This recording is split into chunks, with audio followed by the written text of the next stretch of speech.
Hello, welcome back to Flightpath. I'm laughing because I just noticed that Twitch has when I went live, it held the message that it sends out to people to say I've gone live because it had the word bra in the title.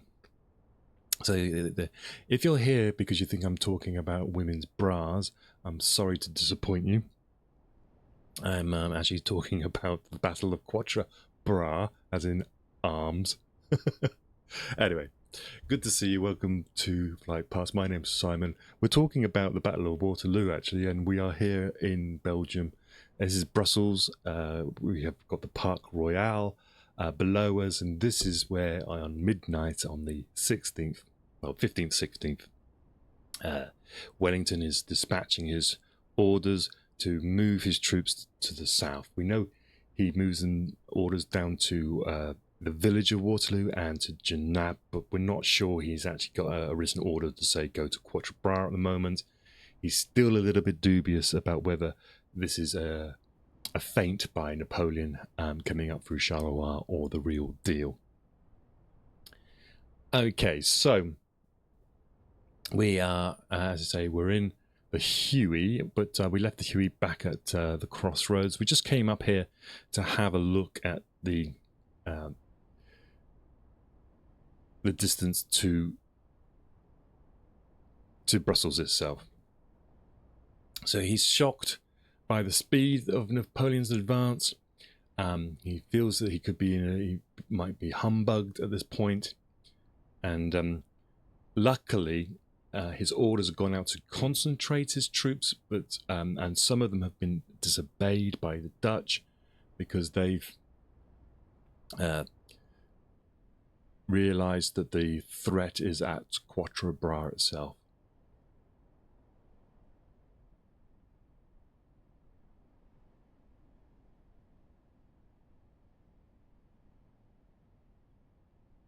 So he sends the troops down to the village of Waterloo, which is here. And this was a significant position because the road here, the main road from Brussels to Charleroi, runs south here, but it also splits up, and then a road ran to the southwest towards Nivelles. So his initial orders for some of his troops to gather here, but he does move some Brunswickers down to, and of course these Brunswickers are these rifle guys, so they're like Jaeger kind of people. They're kind of like skirmishers, so you kind of do want them pushed forward because they can act as a sort of a way to slow down. This is the battlefield of Waterloo itself, but he does order some Brunswickers down to Genappe here. Possible site that he may have considered to be a place to defend. It does have very narrow roads. It's got a bridge, but he also believes that this is a good place to put his Brunswickers if he needs to slow up Napoleon.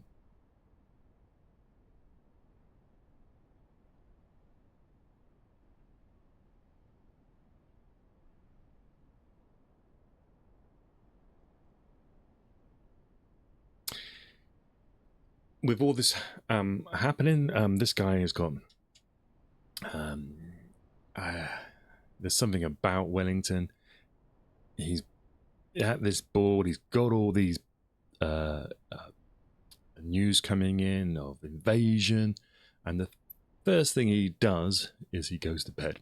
So he's believed Wellington goes to bed around about 2 o'clock in the morning.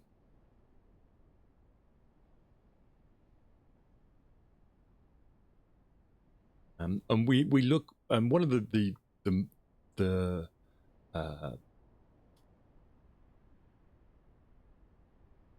controversies, I suppose, at the end of the day. Let me see if I can get back into them. Is that Wellington's performance of what he does on the 15th comes up a lot under debate. His army is dispersed over a wide area because it has to be, because these cantonments are designed to place minimum stress on the supporting countryside. They're trying to reduce the impact on the local population, because remember, these guys, this area, the Belgium area here, was only a few years ago part of France, and it was also a lot of the Anglo allied troops were these Belgians, Dutch, who had been fighting for Napoleon not long ago. So the Prussians, when they arrived in 1814 in this area, had not behaved particularly well, and so there was already strains from the local population at the time. For several days before the 15th, intelligence had been building up that there was a build-up of French troops in this area. But I think Napoleon was aware of the Duke's spy network and knew one thing. I think Napoleon was always very good at was strategically bettering his opponents, and so he did a lot of false flag moves, false information, trying to get Wellington to believe that the attack would come through Mons, which is to the west.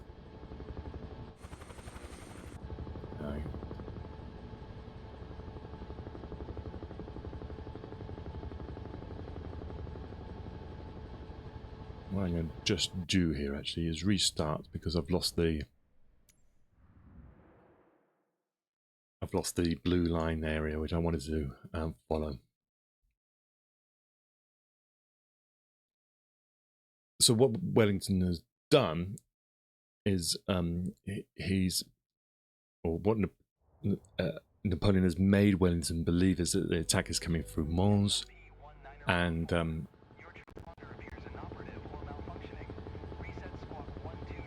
it's not until I think Wellington needs to see it with his own eyes that he then knows for sure that the attack is coming through this place here. This is Charleroi. This is where we find Napoleon on the evening of the 15th of June.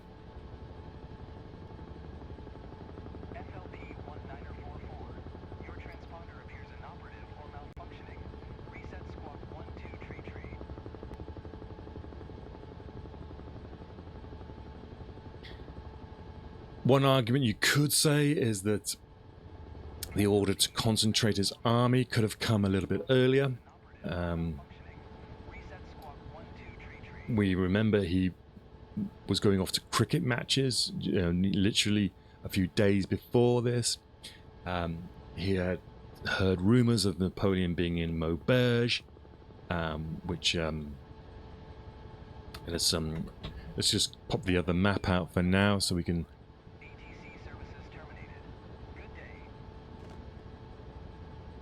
So this is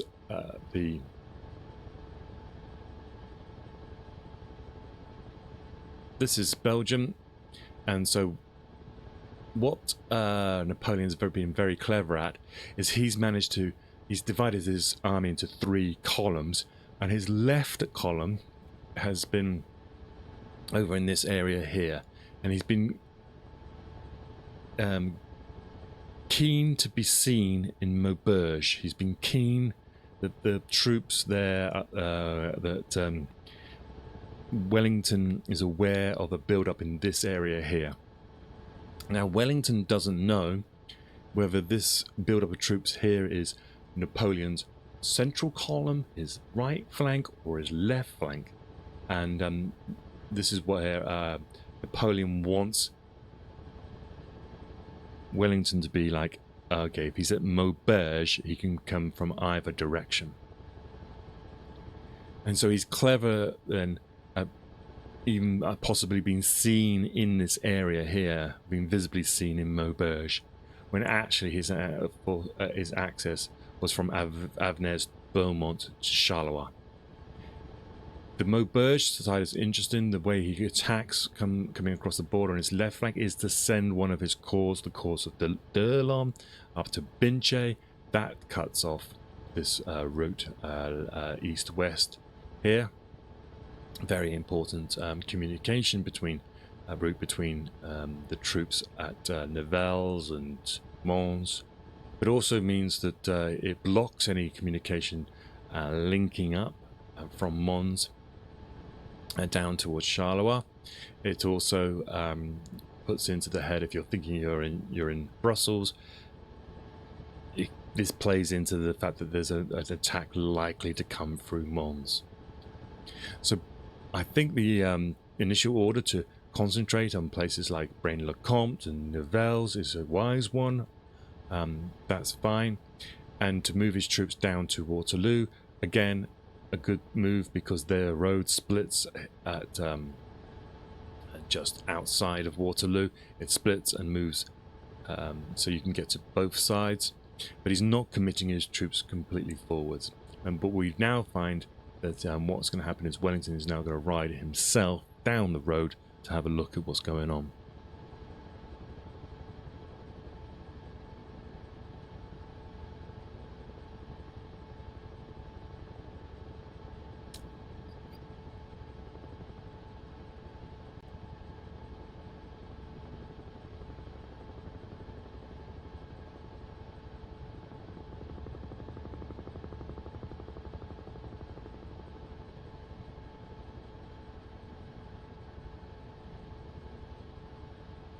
There's believed to be a second set of orders that Wellington releases around about midnight. It's dubious about whether this occurred or not. These orders have never really been found. Wellington's chief of staff would die on the 18th of June, and Wellington says that this is where he's actually ordered his troops forward. It's not clear whether Wellington actually orders his troops forward to Quatre Bras. As I say, he's likely to have just asked them to move to places like Waterloo or Genappe.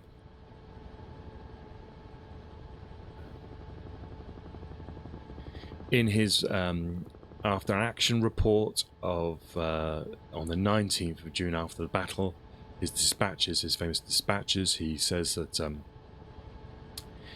on the evening of the 15th, he directed the whole army to march upon Quatre Bras. We're not sure if that's the that's the case or not. There is no. He doesn't mention the time when he says this. Muffling, the Prussian liaison officer, believes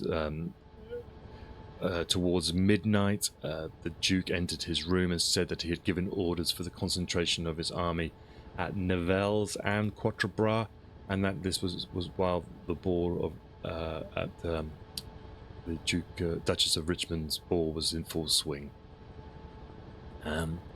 So we're more likely to trust Muffling's orders there. I'm not sure.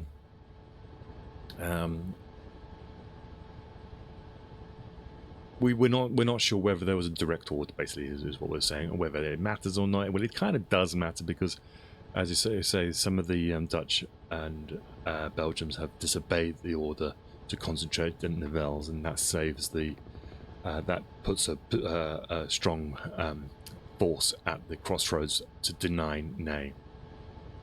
Okay, 4 o'clock in the morning.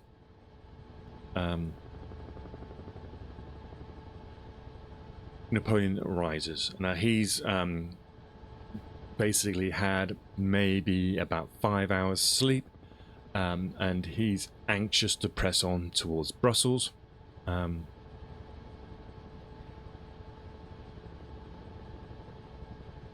So his initial plan of the day is to push on.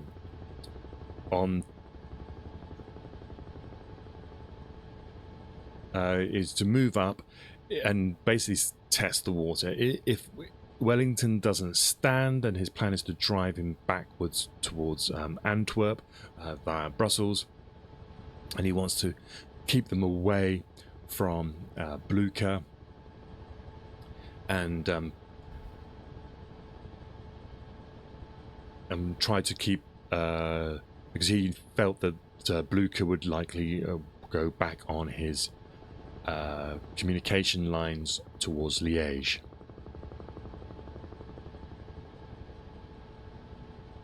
Now, to do this, Napoleon, first of all, would like to make sure that Blücher was in no position to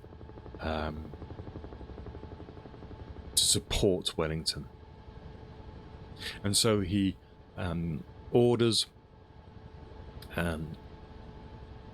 the French under Grouchy to continually push against what he believed was just the first corps of the Prussians in front of him, under the command of Zeiton.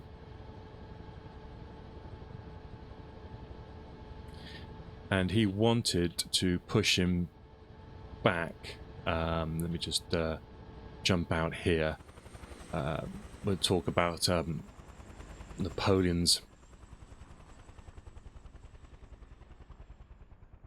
intentions on the morning. He wanted to push the what he believed was the Prussian First Corps back to a place called Gembloux, which I believe is this village here. So he was wanting to push the Prussians back this way.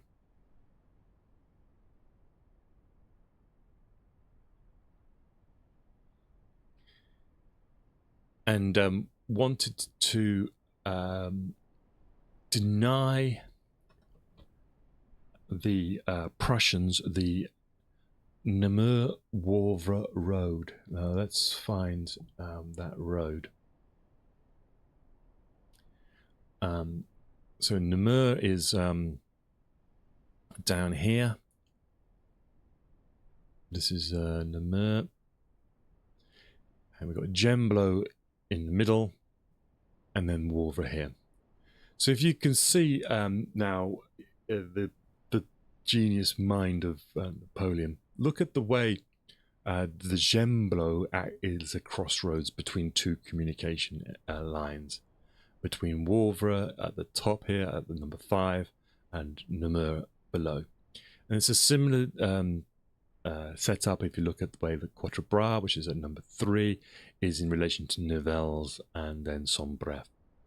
So he's trying to capture these very important crossroads. So on the morning of the 16th of June, his intention is to move from probably starting position of Fleurus, pushing back presumably one corps of Prussians back to Gembloux. The more he pressurizes this, the more likely that the Prussians are likely to protect their supply line, which moves towards Liège. In that way, he's in a sense he's got his armies split into two, with Ney going towards Quatre, and he would then use this road to keep in touch with his troops, and they would then likely converge on Brussels in the same sort of direction, but of parallel lines.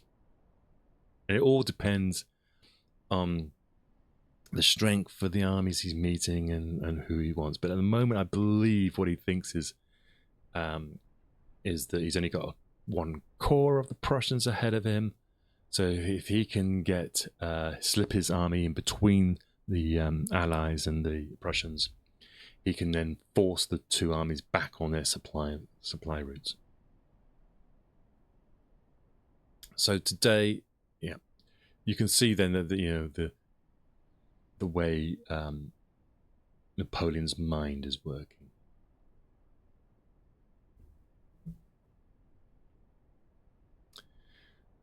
Right.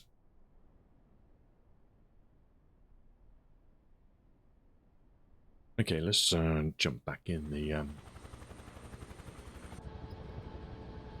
Huey. So, on the 16th, the morning of the 16th, Napoleon doesn't seem to have any intention that there will be any serious fighting on the day. As I say, he's expecting the continuation of a defensive action by the Prussian corps under Zieten, probably driving him back to Sombref, and then possibly, hopefully, back on his on the Prussian supply lines. His expectation for Ney would be that he would get to Quatre, and possibly get to the village of Genappe, and then he expected that if his armies got to Gembloux and Ney's at Genappe, then they would advance from those two positions in parallel on Brussels on the 17th of June. He could probably let Grouchy use his cavalry, how he pursue the Prussians, and spin off some of his army and the guards to help Ney attack Brussels.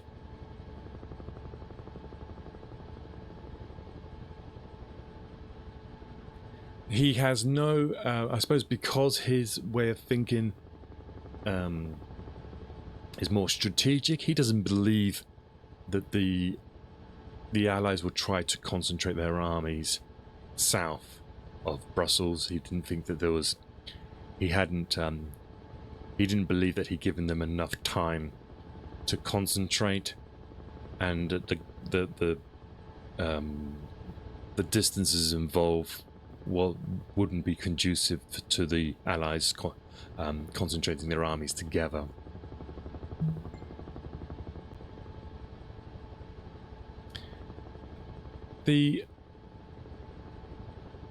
And so this is when I think what changes in his plans and is of course that the Prussians have concentrated their whole army, or trying to get their whole army to concentrate around Sombref.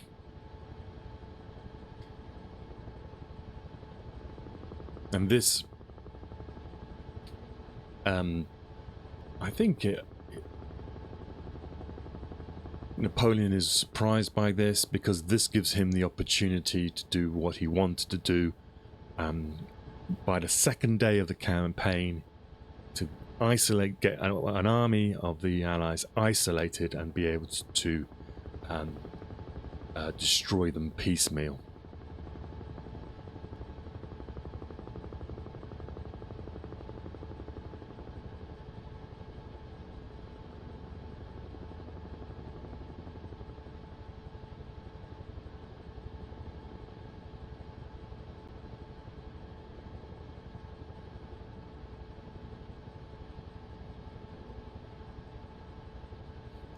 In the night as well, let's bring it back to the sort of more personal level. Captain Mercer, remember, he's Royal Horse Artillery guy. He receives an order according to his diary to round about it was the early hours anyway of the 16th. He gets an order from the Quartermaster General, and he was to move to a place called Enghien, which I believe is in this area around Enghien.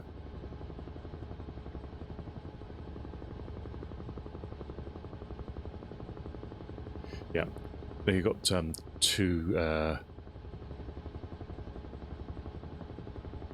names, but this is Enghien here. So his orders for this is the Royal Horse Artillery was to concentrate at this point here.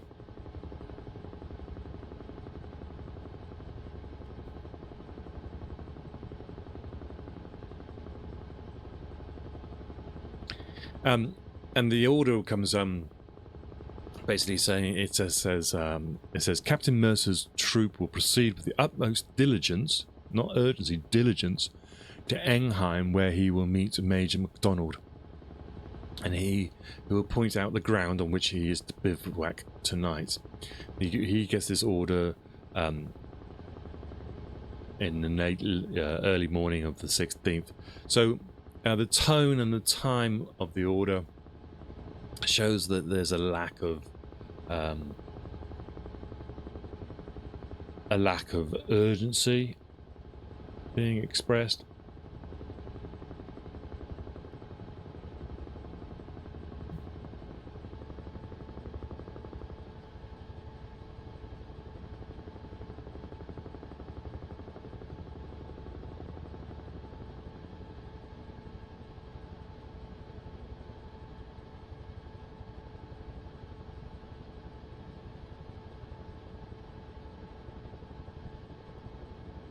And he's coming down, I'm just sorry for pausing all the time, but this other map is a lot easier to see. He's coming down from a place called Streatham.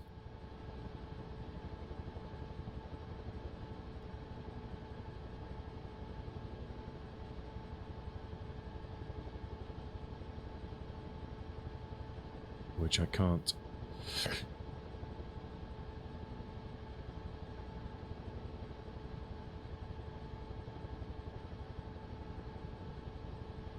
Yeah, there it is, Streatham. So this is where he is. This is where he gets his order. So he's at this village here, Streatham, and he's ordered basically forwards to Enghien. Again, it's south. It's not southeast. It keeps the options open.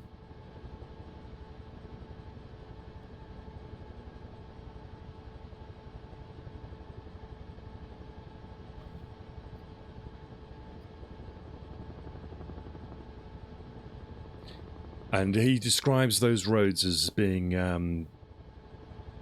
the road networks is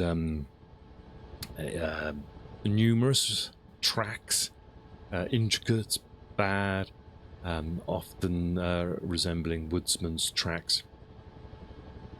And he actually, this is Mercer, he actually regrets not bringing a guide. So you can see how confusing this whole sort of area is. Trying to concentrate your troops basically in the dark.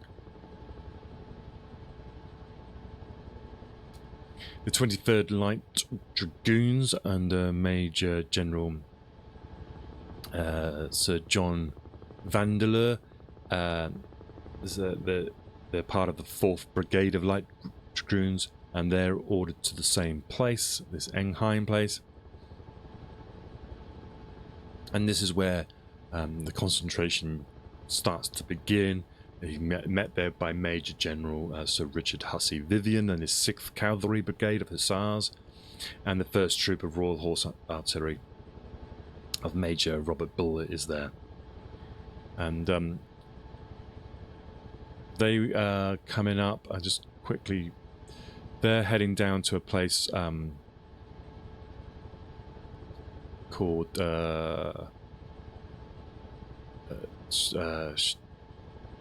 Steingarten. They're heading towards Steingarten.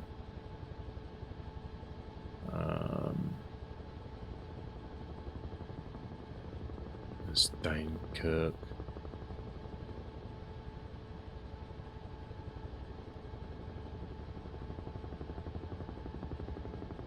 So I think they're heading down towards this sort of, from Einheim south, Steinkirk, towards this area here.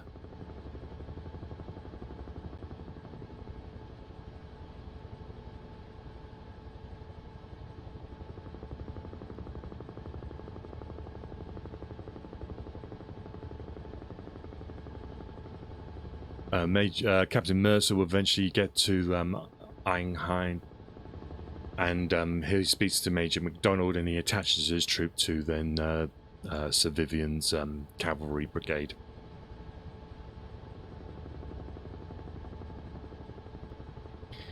He mentions on the morning of the 16th of June 1815 at 2 o'clock, the different detachments of the 23rd Light Dragoons that were in cantonments about 7 miles from Brussels received orders to assemble at the headquarters of the regiment with all possible haste for the purpose of proceeding to Quatre. So there was an evidence there, possibly, that there was an actual order coming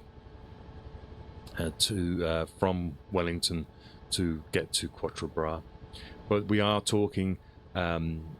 This is a letter that was written in 1837. This was Lieutenant J. Banner. So again, there's no actual evidence of the order itself, but we get circumstantial evidence, possibly, that there was an order to go towards Quatre. But remember, this could also be what they're expected to remember rather than what actually happened.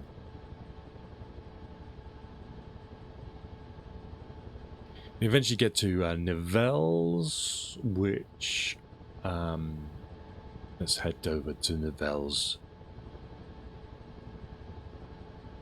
Let's follow this road. This is the main up here is the main road that goes across east-west, connecting the communication road between the Prussians and the Allies. And we'll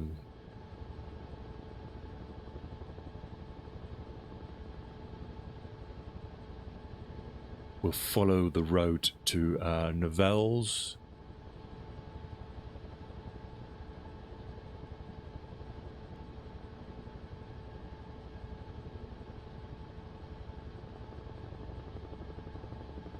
Which is I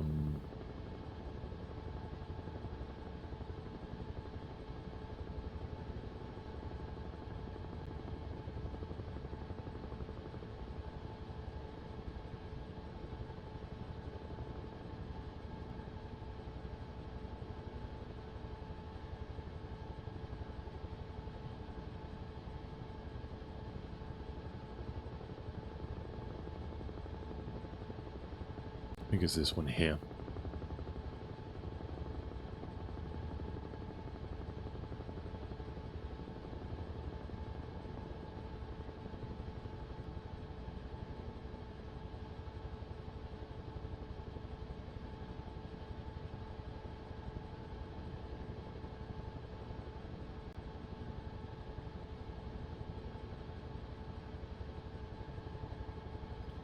Let's follow this road here. This is the main communication road.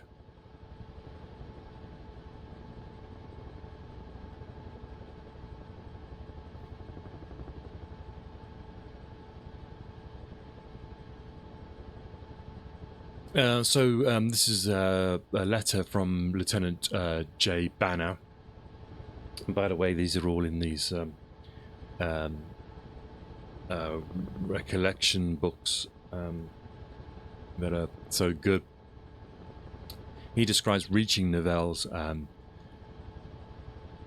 and he saying that the area was in the greatest possible state of excitation and confusion. The inhabitants from distant parts of the neighborhood having come there for the security. So there's a lot of refugees flowing out away from the French army. And so the troops are sort of fighting against this sort of stream of refugees. This is Quatre below us. We're heading now down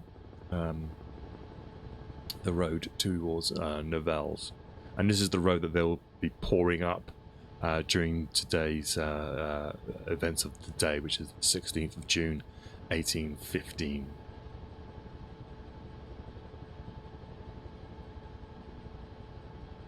So he states that there's a state of excitement and confusion, the inhabitants of the distant parts of the neighbourhood having come there for security. Every house was filled with ladies and well-dressed females who crowded to the windows, waved their handkerchiefs, and cheered the troops as they passed along the streets in the most enthusiastic manner. The spectacle was encouraging beyond description.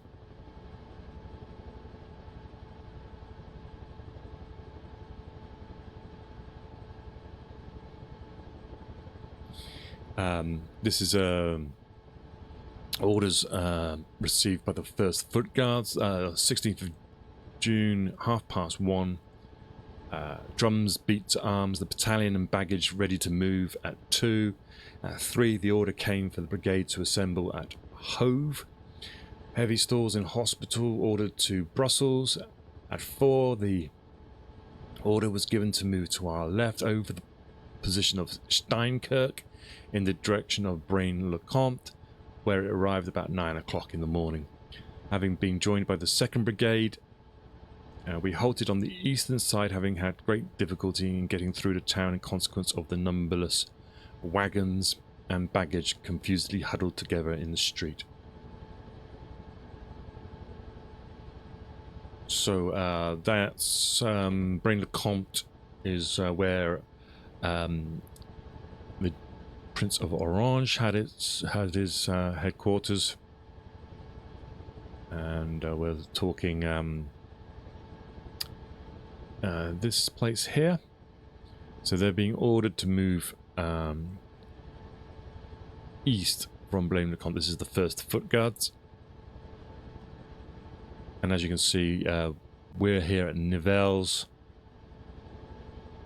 So Braine-le-Comte would be they would be driving down this road here towards Nivelles itself. And as you say, the hospital is being brought back to Brussels. So that's an interesting insight in that if the order has gone out for the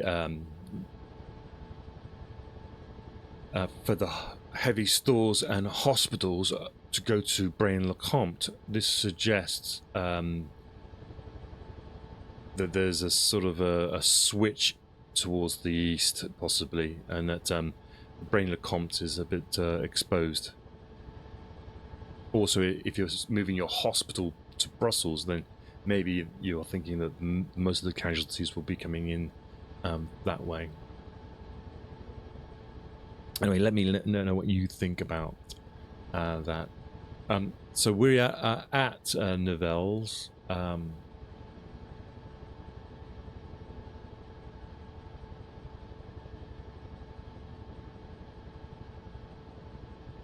Just flying over it now.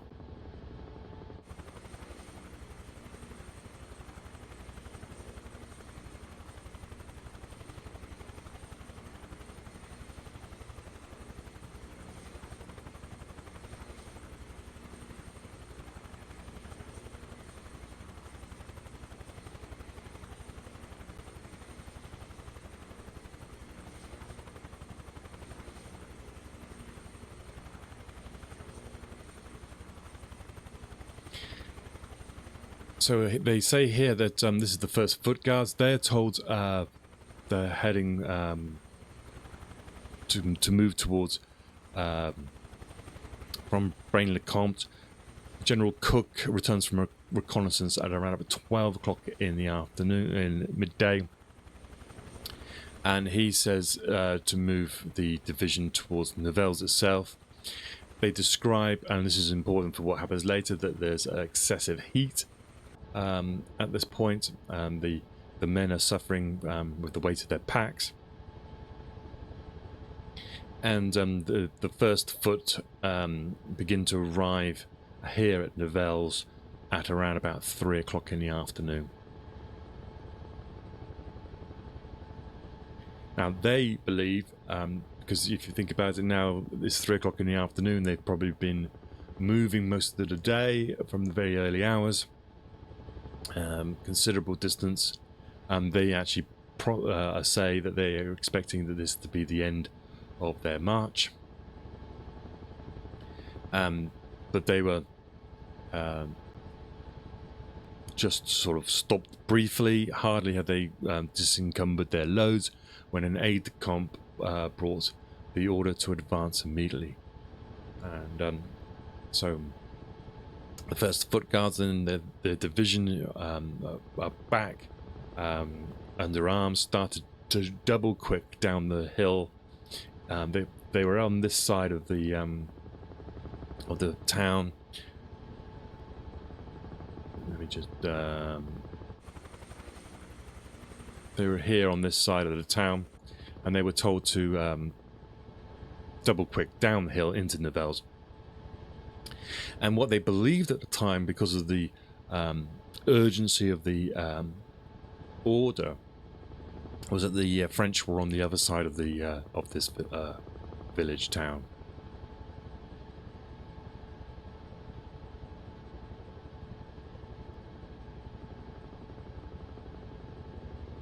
So they were on this side, and they poured forward and into the town.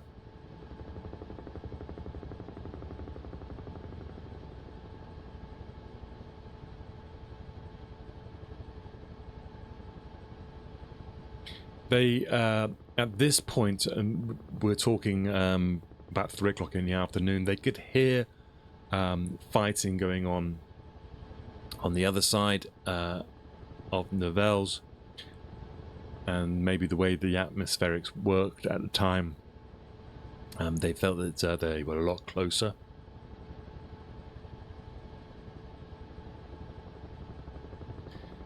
They carried on to a place called Quatre. Now I'm not sure that's going to be on the flight sim. Let's have a look.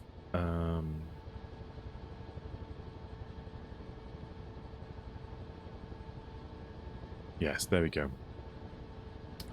So what we're talking about here is this the first foot guards. They've moved down from Braine-le-Comte. They've got to this side of Nivelles, where Monstreux is here. They could hear the fighting going on in Quatre, believing that it was literally on the other side of the town. They move through Nivelles, and now we are at a place called Hutin-le-Val, which is literally the sort of hamlet or village just prior to Quatre. So let's see if we can find that.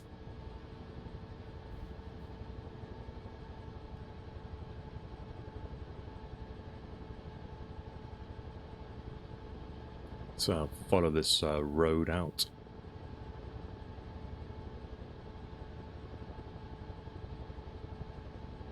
And when they get to this little village, they halt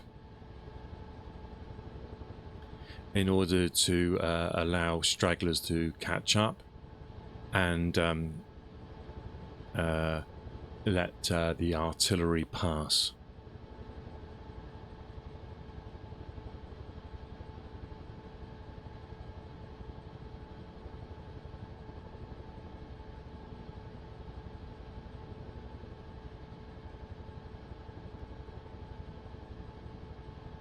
So we're talking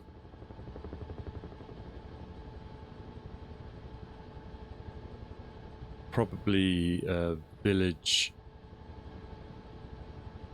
coming up here is Hutin-le-Val.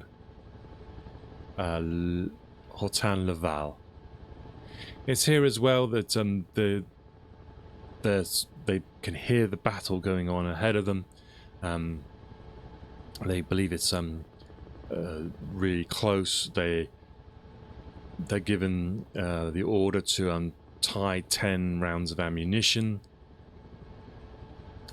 and to make sure that their flints are in order, and for the officers to join their men. So they're getting prepared for what's coming up. And this here is Hortin, Laval, which we are just flying over now. So when they come up over here, they're basically going to be entering into the Battle of Quatre.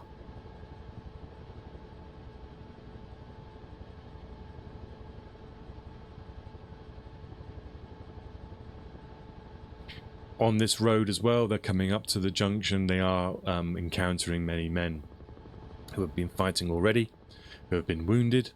They meet Major Jessup of the 44th, who's shot through the foot, and he urges them forwards because the action was going badly. He says, as we advanced, the wounded became more and more numerous along the sides of the road, and at nearly 5 p.m. we arrived at the head of the wood that butted onto the chaussee to the right.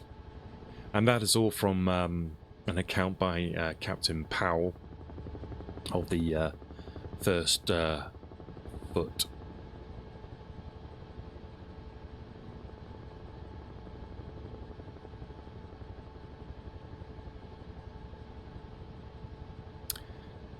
So that's a little snippet there of the way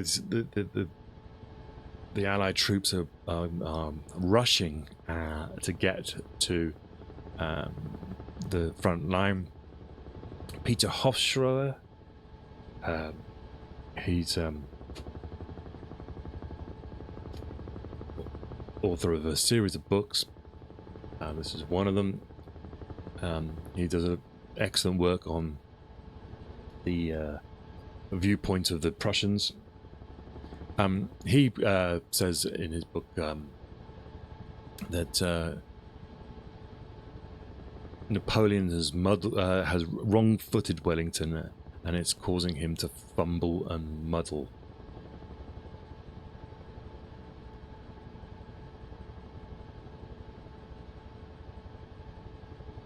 And what he means by fumbling and muddling, well, let's continue the story in the next episode if you're on YouTube. I hope you're all enjoying it over there, and if you do, please like and subscribe. I see